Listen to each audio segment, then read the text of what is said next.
ಪ್ರಭು ಕ್ರಿಸ್ತರಲ್ಲಿ ಆತ್ಮೀಯ ಸಹೋದರ ಸಹೋದರಿಯರೇ, ನಾವೆಲ್ಲರೂ ಕ್ರಿಸ್ಮಸ್ ಹಬ್ಬವನ್ನ ಆಚರಿಸುತ್ತಿದ್ದೇವೆ. ನಿಮ್ಮೆಲ್ಲರಿಗೂ ಕ್ರಿಸ್ತ ಜಯಂತಿಯ ಶುಭಾಶಯಗಳನ್ನ ಕೋರುತ್ತೇನೆ. ಪ್ರಿಯರೇ, ಈ ವರ್ಷ ನಮಗೆ ಅತ್ಯಂತ ಸಂತೋಷದ ಹಬ್ಬವಾಗಿದೆ. ಏಕೆಂದರೆ ನಾವು ಜೂಬಿಲಿ ವರ್ಷದಲ್ಲಿದ್ದೇವೆ.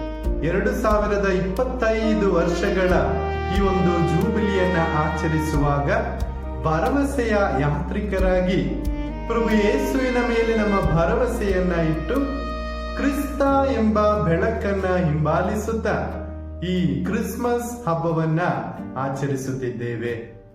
ಈ ಕ್ರಿಸ್ಮಸ್ ಹಬ್ಬವು ಜಗಕ್ಕೆಲ್ಲ ಸಂತೋಷವನ್ನ, ಸಂಭ್ರಮವನ್ನ ತಂದುಕೊಟ್ಟಿದೆ. ಅದರಲ್ಲೂ ನಮಗೆ ಯೇಸು ಸ್ವಾಮಿ ಕೊಡುವ ಸಂದೇಶವೇನು?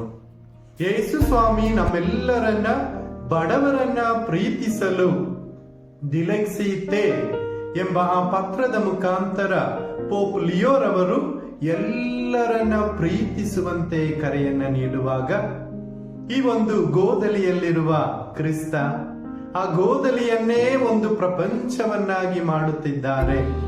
ಗೋದಲಿಯಲ್ಲಿ ದೇವರಿದ್ದಾರೆ, ಮಾನವರಿದ್ದಾರೆ, ಪ್ರಾಣಿಗಳಿದೆ, ಪಕ್ಷಿಗಳಿದೆ, ಎಲ್ಲ ಹರಿತಿರುವಂತಹ ಜ್ಞಾನಿಗಳಿದ್ದಾರೆ, ಹಾಗೆ ಏನೂ ತಿಳಿಯದ ಕುರುಬರಿದ್ದಾರೆ.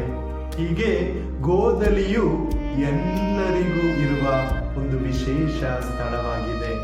ಈ ಗೋದಲಿಯಲ್ಲಿ ಹುಟ್ಟಿರುವ ಕ್ರಿಸ್ತ ನಮ್ಮೆಲ್ಲರ ಹೃದಯದಲ್ಲಿ ಹುಟ್ಟಲಿ ಎಂದು ಆಶಿಸುತ್ತಾ ನಿಮ್ಮೆಲ್ಲರಿಗೆ ಮತ್ತೊಮ್ಮೆ ಕ್ರಿಸ್ಮಸ್ ಹಬ್ಬದ ಶುಭಾಶಯವನ್ನ ಕೋರುತ್ತೇನೆ.